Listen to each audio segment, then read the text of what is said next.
Muy buenos días, muy buenas tardes, muy buenas noches. A la hora que te encuentras o te encuentres escuchando o viendo este maravilloso video. En esta cápsula quiero tocarle un tema que tiene que ver con las actitudes que nosotros debemos corregir aún estando adentro de la iglesia.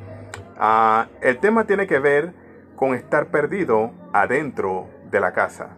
Estar perdido adentro de la casa. Ahora bien, usando la parábola de el hijo pródigo, capítulo 15 del libro de Lucas, desde el 25 al 32, hay un enfoque allí que entra en la retórica de Cristo, en la parábola o en la historia, mientras está narrando, termina la parte 1 o la primera parte de la parábola donde el padre reconoce al hijo, el hijo se arrepiente, el hijo pródigo, el menor, recapacita, se arrepiente, ok, le dice al padre: yo quiero que tú me hagas como uno de tus jornaleros, no soy digno de ser llamado tu hijo. Pero vemos que anticipadamente el padre ya tenía en su mente planificar una fiesta para él. Mató el mejor cordero cuando él vino y se arrepintió y se dio cuenta que él era el hijo cuando lo vio desde lejos. Porque el Padre Celestial, cuando nos ve en nuestro pecado y nos ve que nos arrepentimos, el Padre reacciona o el Padre reconoce nuestro arrepentimiento. No hay más nada tan poderoso y no hay más nada tan glorioso ver a un hijo arrepentido de su pecado, sabiendo que también tenemos a un Padre Celestial perdonador. Y vemos que el Padre manda que se haga una fiesta. Mandan a matar el mejor cordero, al más gordo, al cabrito más gordo. Le mandan a poner anillo en el dedo, que representa propiedad. Eso representa propiedad y representa también autoridad. Él la había perdido cuando se fue al mundo, cuando se fue a derrochar su dinero con las prostitutas, okay, las mujeres, con los amigos. De hecho, quedó en una posición aférrima, totalmente degradable, comiendo comida de cerdos. Bueno, el padre le devolvió todo eso, le puso el vestido más elegante, calzado en sus pies, que representa también su postura de hijo, es decir, que le devolvió su identidad. Entonces es lo que Dios hace cada vez que el pecador cristiano se arrepiente, y no tanto el cristiano. Esto funge también para el impío, porque también el hijo pródigo representa aquel que está perdido. La palabra pródigo es aquel que está perdido. Entonces, pero también la palabra pródigo, que no se usa en esta parábola, también se utiliza para el hijo mayor, aunque a el hijo mayor no se utiliza la palabra pródigo. Probablemente todos los que ven esta parábola o la leen piensan que el único que está perdido es el hijo menor. Sin embargo, yo quiero hacer énfasis desde el versículo 25 al 32 de que también el hijo mayor estaba perdido. Y usted me preguntará, hermano Jacob, ¿de qué manera o cómo podemos percibir que el hijo mayor estaba perdido? Sí, estaba perdido adentro de la casa. Aunque el hijo menor estaba perdido afuera, nadie o de ninguna manera puede caber en la posibilidad de pensar de que alguien estando dentro de la casa, que representa la iglesia, que representa el lugar donde estamos en Cristo, ¿ok? Es el lugar donde recibimos bendición, donde le servimos a Él. A ese lugar también hay personas que están perdidos adentro de la casa. Y usted me preguntará, pero un líder puede estar perdido, pero una persona que tiene un puesto grande en la iglesia puede estar perdido si es líder, si goza de los beneficios del pastor. Aparte de eso, es una persona que aparenta estar bien. Sin embargo, hay algunos puntos que hicieron al hijo, o determinaron que el hijo mayor lo hiciera ver estar perdido adentro de la casa. Y una de las cosas importantes que Jesús quería resaltar era la actitud de los fariseos y los escribas, que lo podemos ver en el versículo 1 y versículo 2, cuando ellos le recriminaban a Cristo y le decían que por causa de comer con las prostitutas o con las rameras y sentarse con publicanos y con gente de la calle a comer, ya lo recriminaban a él. Pero Jesucristo le dio a entender a ellos que la labor que él había venido a hacer fue precisamente a restaurar a pecadores y no a justos. De hecho, en otras ocasiones anteriores, Jesucristo había dicho que Él no había venido a sanar los que estaban, los que no necesitaban médico. Es decir, que los sanos no necesitan médico, sino los que están enfermos. Y los enfermos eran los pecadores. Y precisamente en otra ocasión, y ahí en el contexto también de la parábola, porque habla de 3 parábolas allí. La tercera era la del hijo pródigo, pero la primera era la de la oveja perdida, ¿ok? Y ahí habla de que Él vino a rescatar lo que se había perdido, hablando de aquella 99 que fue a buscar. En la segunda instancia, o la segunda característica de este contexto es la parábola de la moneda perdida, y que esa moneda que se perdió, al hallarla, también recibe, o gozoso, aquel que recibió la moneda restaurada, como también aquel que fue a buscar, o el pastor que fue a buscar a la oveja perdida. Y no obstante, también al padre que recibió el hijo cuando venía, el hijo menor. Y eso causó una postura de gozo. Entonces, en los 3 casos, habían 3 cosas perdidas. Las 3 cosas son buscadas y encontradas. Las 3 cosas son restauradas, y hay alegría por las 3 cosas que fueron encontradas: la oveja perdida, la moneda perdida y el hijo pródigo. Pero la actitud del hijo mayor es la que quiero resaltar. Y Jesucristo estaba comparando a los escribas y fariseos con la actitud de estos 2 hijos.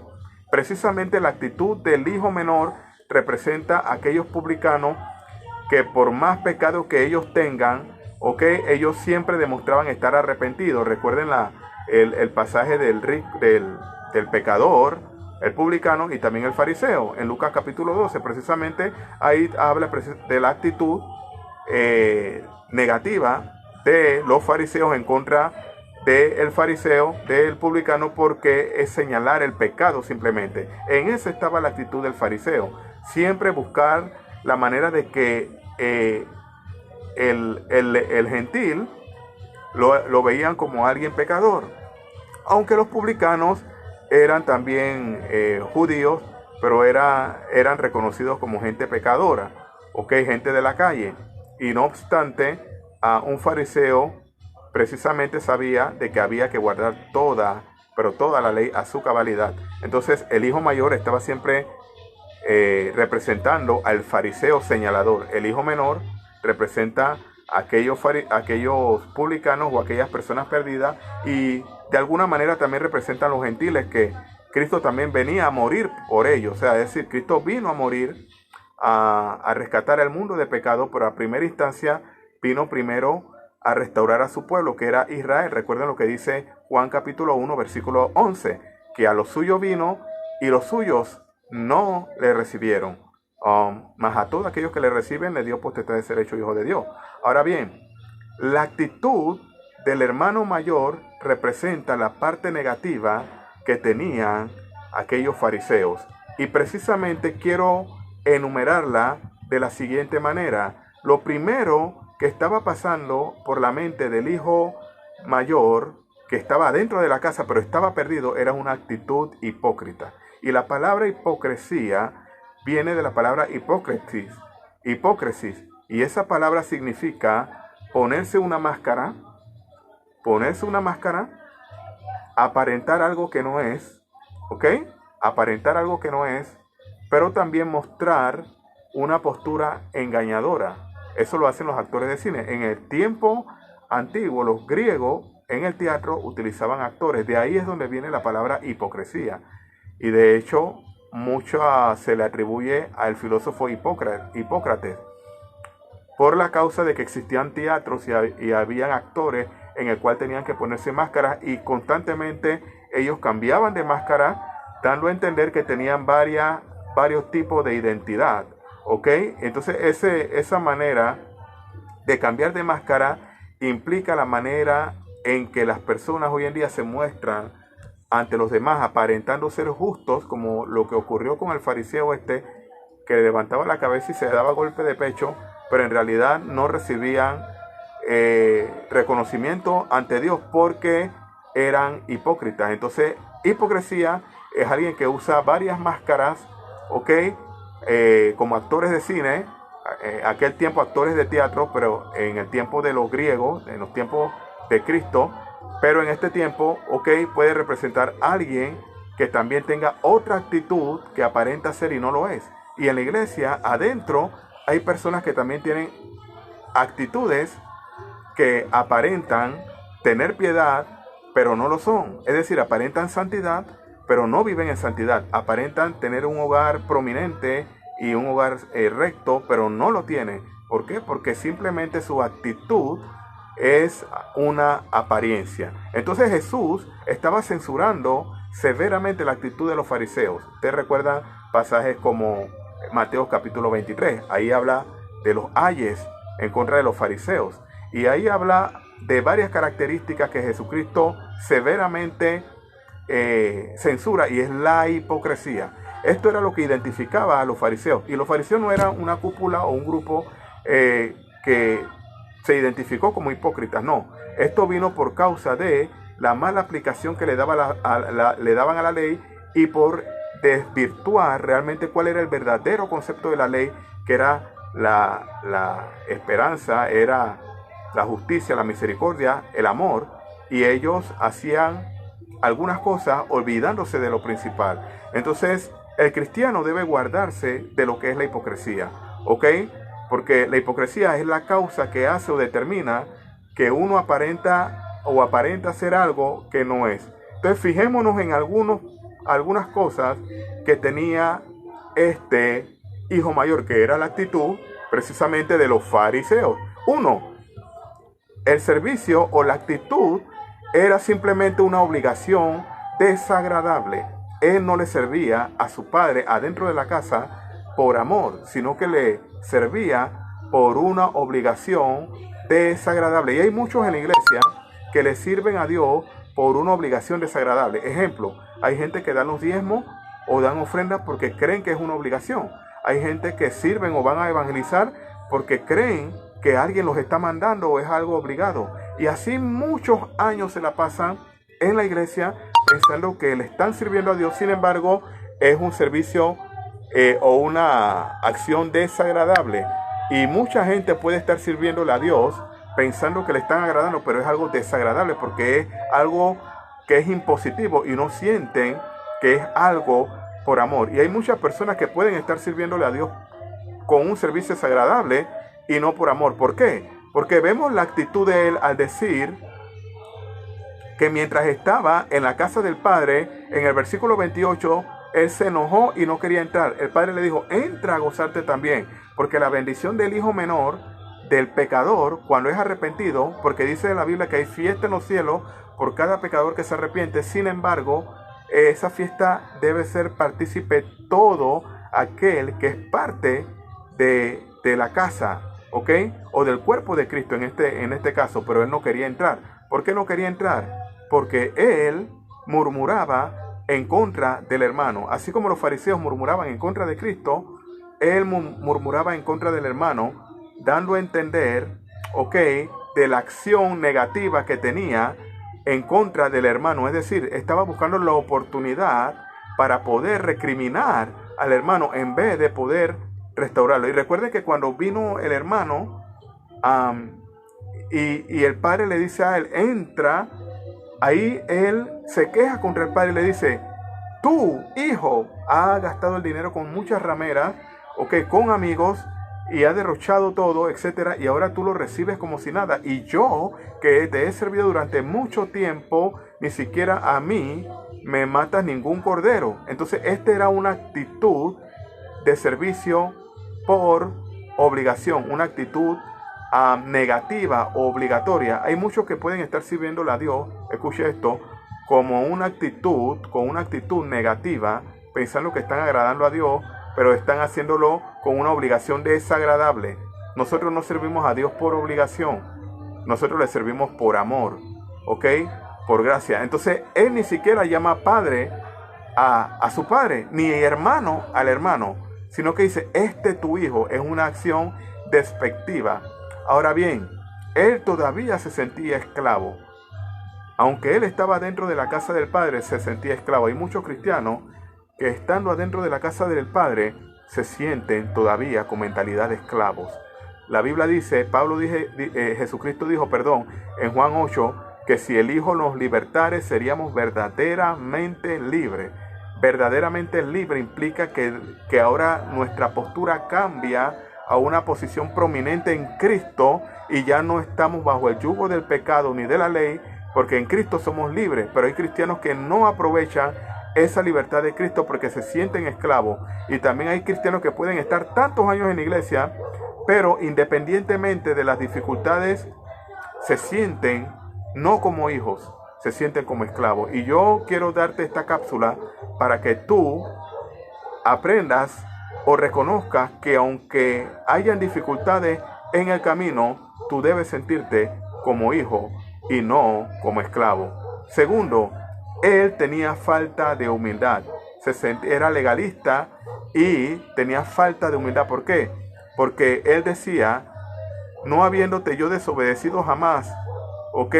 Y ha venido y ha gastado su dinero con mujeres y demás, y yo no te he desobedecido. Probablemente no había desobedecido al padre al frente, pero sí estaba siendo infiel en su mente. Estaba siendo infiel a Dios también, porque él tenía falta de humildad y no reconocía que el padre de él le había dado todo.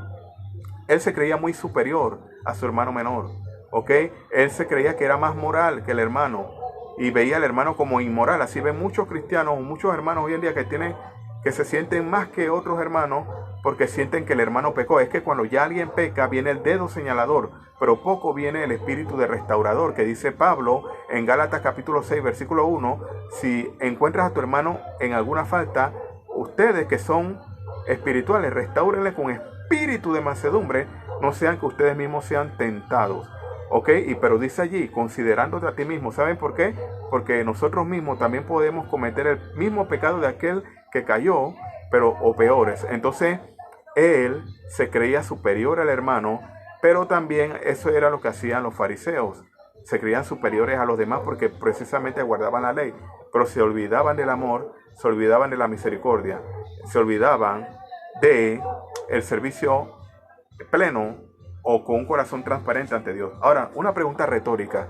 Si usted tuviera la posibilidad de viajar y llevar al hermano mayor, aquel que se quedó en la casa, o al hermano menor que se fue y derrochó su dinero y cayó en lo más bajo, ¿a quién se llevaría de viaje? Algunos me han respondido, no, yo me llevaría al hermano menor porque él se arrepintió. Y otros dicen, bueno, yo me quedaría con el hermano mayor porque él siempre fue fiel. Pero de alguna manera u otra, los dos necesitaban misericordia y necesitaban arrepentirse, porque el mayor, aunque estaba dentro de la casa, y muchos no le toman consideración a este hermano mayor, todavía tenía una mente reprobada. ¿Okay? Hay cristianos que el hecho de que estén y no falten a los cultos, el hecho de que estén en todos los programas de la iglesia, pueden estar perdidos adentro de la casa por la mentalidad no perdonadora, una mentalidad rencorosa, altiva y también de hipocresía. Entonces, lo que Dios nos enseña aquí es que debemos de mantener una mentalidad restauradora. Lo otro, él tenía una mente sucia porque también le recriminó al padre por el hijo de que él se había derrochado el dinero con las mujeres prostitutas, pero el padre ni siquiera mencionó el pecado del hijo, pero el hijo mayor sí mencionó el pecado del hijo menor. Queda a entender esto, que nuestro Padre Celestial nunca recuerda nuestros pecados cuando nos arrepentimos, sino los echa al fondo de la mar. Dice Miqueas 7, los echa al fondo de la mar y no se vuelve a acordar más de nuestro pecado. Sin embargo, si el Padre perdonó nuestros pecados, nosotros no somos quienes para señalar el pecado del otro, sino restaurarle con espíritu de mansedumbre. Entonces él tenía una mentalidad sucia porque también pensaba de la manera en que también pudo poder estar en la posición de su hermano menor y disfrutar de su derroche con aquellas mujeres prostitutas que él mismo mencionó y que el padre no mencionó. Punto 4. Él no entendía la acción de gracia que el padre había guardado hacia él. Es decir, el padre había reconocido al hijo como su hijo o como el hermano perdido o el hijo perdido. ¿Ok? Pero él le dio a entender al hijo mayor que él tenía el mismo beneficio que el hijo que se fue a derrochar el dinero. Aún, fíjense lo que dice, mi hijo ha vuelto y tú, mi hijo también. Es decir, a los dos le llama hijo.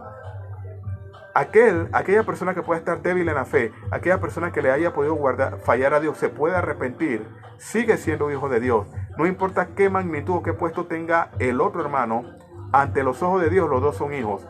Aunque uno probablemente pueda tener un trato diferente al otro, Dios puede tener un trato diferente de hijo, ok, por nuestra obediencia a Él. La palabra que utiliza el Padre aquí es la palabra tecnón, que es la palabra que se usa para niño pequeño. Esa es la palabra que utilizó con aquel que estaba en la casa, con el hijo mayor. Pero hay otra palabra griega que es huíos, y esa palabra significa alguien que es muy querido, alguien que es muy querido.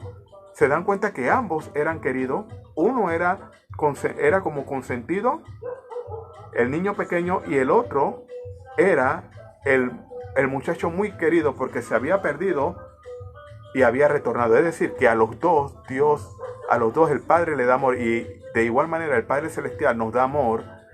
A todos sus hijos nos da amor, a todos nos ama por igual. Entonces queda a entender esto, de que nuestra actitud debe ser siempre restauradora sobre aquellos que están perdidos. Que tenemos un Dios de amor, que tenemos un Dios que aunque le hayamos fallado, podemos arrepentirnos y Él nos puede perdonar. Y esta es la actitud que debe tener todo cristiano que está dentro de la casa.